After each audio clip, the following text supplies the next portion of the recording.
नमस्कार, स्वागत है आपका द न्यूज पर। मैं हूं आपके साथ शिप्रा सैनी। राजस्थान विधानसभा चुनाव में दल बदलने का सिलसिला लगातार जारी है और इन सब के बीच अब बीजेपी के लिए राजस्थान से अच्छी खबर सामने आई है। दरअसल निर्दलीय जो 2018 में प्रत्याशी जीते थे पृथ्वीपाल सिंह संधू, वो बीजेपी में शामिल हो सकते हैं। ये बड़ी खबर सामने आई है। तो पृथ्वीपाल सिंह संधू बीजेपी में शामिल होने की उनकी उम्मीद है। ये लगातार खबर सामने आ रही है। आपको मैं ये बता दूं कि एक के बाद एक कांग्रेस पार्टी के कई बड़े चेहरे बीजेपी में शामिल हो चुके हैं और अब पृथ्वीपाल सिंह संधू बीजेपी में शामिल हो सकते हैं। ये बड़ी जानकारी सामने आई है राजस्थान विधानसभा चुनाव से जुड़ी हुई। और 2018 के चुनावों में श्री गंगानगर के करणपुर निर्वाचन क्षेत्र में निर्दलीय के रूप में उन्होंने 25% वोट हासिल किए थे। ये बड़ी खबर है और बीजेपी यहां पर कमजोर है, इसलिए उनके शामिल होने से जाहिर तौर पर बीजेपी को फायदा होगा। ये साफ तौर पर बीजेपी के नेताओं का मानना है। तो कुल मिलाकर बीजेपी ने राजस्थान के लिए जो रणनीति तैयार की है कि वो तमाम इलाके, वो तमाम विधानसभा सीटें जहां पर 2018 में बीजेपी अच्छी तरह से जो है परफॉर्म नहीं कर पाई थी, उन्हें वोट परसेंटेज ज्यादा नहीं मिला था, उन तमाम सीटों को किस तरीके से साधा जाए और राजस्थान विधानसभा चुनाव में कैसे जीत हासिल की जाए, इसको लेकर लगातार जो है वो बीजेपी अपनी रणनीति तैयार कर रही है।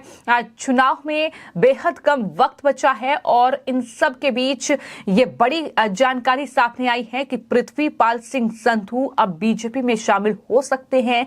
एक बड़ा चेहरा जो कि करणपुर निर्वाचन क्षेत्र में माने जाते हैं, निर्दलीय वो चुनाव लड़े थे, 25% वोट उन्हें हासिल हुआ था। तो जाहिर तौर पर इन वोटों का सीधा फायदा बीजेपी को होने जा रहा है।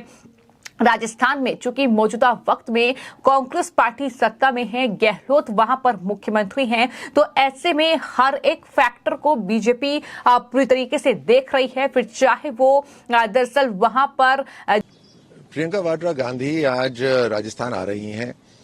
राजस्थान की जनता उनसे कुछ सवाल पूछना चाहती है। उनके जो नारे थे, लड़की हूं लड़ सकती हूं, ये नारा अपने आप में तो ठीक था, लेकिन इतना खोखला क्यों था?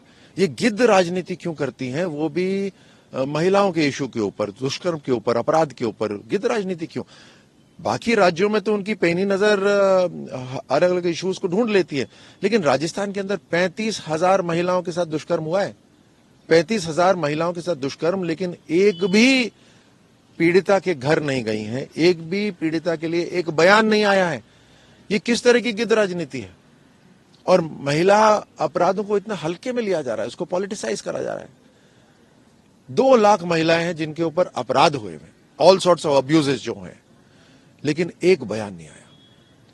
7,700 हत्याएं हुई हैं, लेकिन एक बयान नहीं आया। किसी के घर जाना तो बहुत दूर की बात है। और ऐसा नहीं कि वो राजस्थान में आती नहीं है। और उससे एक ये प्रश्न खड़ा होता है कि सवाई माधोपुर में ऐसा क्या है, क्या छुपा रखा है सवाई माधोपुर में, कि बार बार बड़े नेता सब सवाई माधोपुर जाते हैं कुछ देखने के लिए कि सुरक्षित है या नहीं। और ये मैं इसलिए कह रहा हूं क्योंकि जब इनके सचिवालय के अंदर कांग्रेस सरकार की जो दफ्तर है, उस सचिवालय के अंदर सोना मिल रहा है, करोड़ों रुपए मिल रहे हैं, तो सवाल तो ये उठता है कि जब यहां छुपा रखा है तो सवाई माधोपुर में भी कुछ छुपा रखा होगा। और इन्हीं के भाई कहते हैं कि 10 दिन में हम लोन माफी कर देंगे। आज 1700 दिन हो गए, वो 10 की गिनती क्या अभी तक खत्म नहीं हुई। 19,422 लोगों की जमीन कुर्क हो गई है।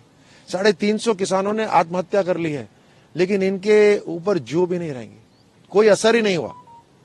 ये इस तरह की मोहब्बत की दुकान चला रहे हैं कि यहां दंगे हो रहे हैं, अलगाववाद हो रहे हैं।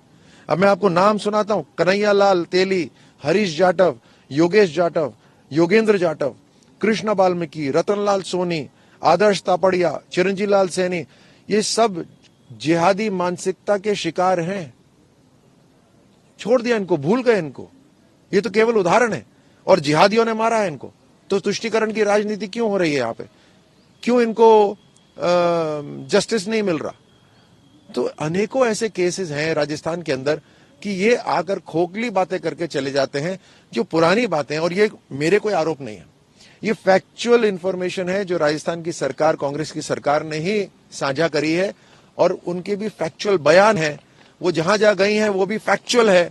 तो सीधी सी बात है, राजस्थान की जनता जानना चाहती है।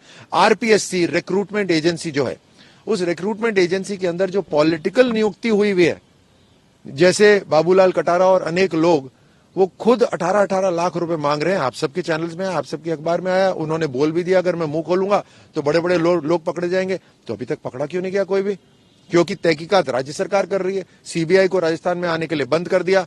तो ये सब जब आप इनको रोक लगा दोगे, सीबीआई को घोटाले करोगे, तो कहीं हवाला हो रहा होगा तो ईडी तो आएगी। और फिर बोल रहे हो अब ईडी आ गई। तो मतलब चित भी मेरी, पट भी मेरी, राजस्थान सरकार लूट मचा रही है। ये कैसे चलता रहेगा और कब तक चलता रहेगा? प्रधानमंत्री मोदी जी ने स्पष्ट कर दिया है कि पाताल से भी ढूंढ के निकालना हो तो उसको ढूंढ के निकालेंगे, छोड़ेंगे नहीं इनको। तो ये चुनाव तक सीमित नहीं है, चुनाव के बाद तो असली कार्रवाई शुरू होगी इनकी। जाति का फैक्टर हो, क्योंकि ये लगातार देखने को मिला है कि जब भी किसी राज्य में चुनाव होते हैं तो वहां पर जो जातिगत कहीं ना कहीं वोटों की राजनीति होती है, उस लिहाज से भी तमाम पार्टियां अपने उम्मीदवार जो हैं वो उतारती हैं। और बीजेपी भी लगातार इस तरीके से तमाम अपनी रणनीति तैयार की गई है। लगातार चुनाव प्रचार का दौर जारी है। अब 25 नवंबर को राजस्थान में विधानसभा चुनावों के लिए वोटिंग होनी है। तो जाहिर तौर पर ये चुनावी मुकाबला बेहद कड़ा है, लेकिन इन सब के बीच लगातार बीजेपी के लिए कहीं ना कहीं फायदा होता दिखाई दे रहा है। क्योंकि इससे पहले भी मैं आपको ये बता दूं कि दरअसल कई ऐसे बड़े चेहरे हैं जो कि बीजेपी में शामिल हुए हैं। और आपको मैं ये बता दूं कि दरअसल बीजेपी ने जो राजस्थान विधानसभा चुनावों के लिए उम्मीदवारों की लिस्ट जारी की है, उसमें कांग्रेस पार्टी छोड़कर जो नेता आए थे उन्हें बीजेपी ने उम्मीदवार बनाया है। और इनमें एक है ज्योति मिर्था और साथ ही शिवचरण कुशवाहा जिन्हें टिकट दिया गया है। तो बीजेपी जो है नए चेहरों को तवज्जो दे रही है जो लिस्ट उम्मीदवारों की सामने आई है। और शायद यही वजह है कि अब इस तरीके से राजस्थान विधानसभा चुनाव से ठीक पहले ये दल बदलने का सिलसिला लगातार चल रहा है। और निर्दलीय जो हैं, जो कि एक बड़ा फैक्टर कहीं ना कहीं राजस्थान की राजनीति में माने जाते हैं, वो अब अगर बीजेपी का रुख कर रहे हैं तो इससे बड़ी और अच्छी खबर राजस्थान चुनाव में बीजेपी के लिए नहीं हो सकती है कि किस तरीके से जो निर्दलीय चुनाव लड़े हैं वो दरअसल बीजेपी पर भरोसा जता रहे हैं। और उनमें से अब एक और नाम सामने आया है, वो नाम है पृथ्वीपाल सिंह संधू का, जिनके बीजेपी में शामिल होने की उम्मीद है।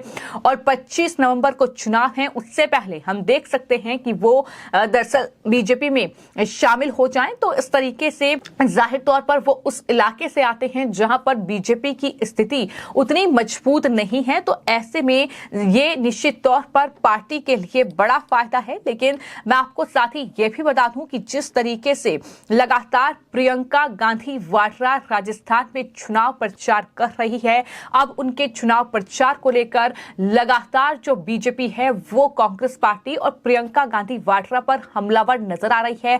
प्रियंका गांधी वाड्रा पर धन की के आधार पर प्रचार करने का आरोप जो है वो बीजेपी ने लगाया है, जिस तरीके से वो चुनावी रैलियां कर रही हैं।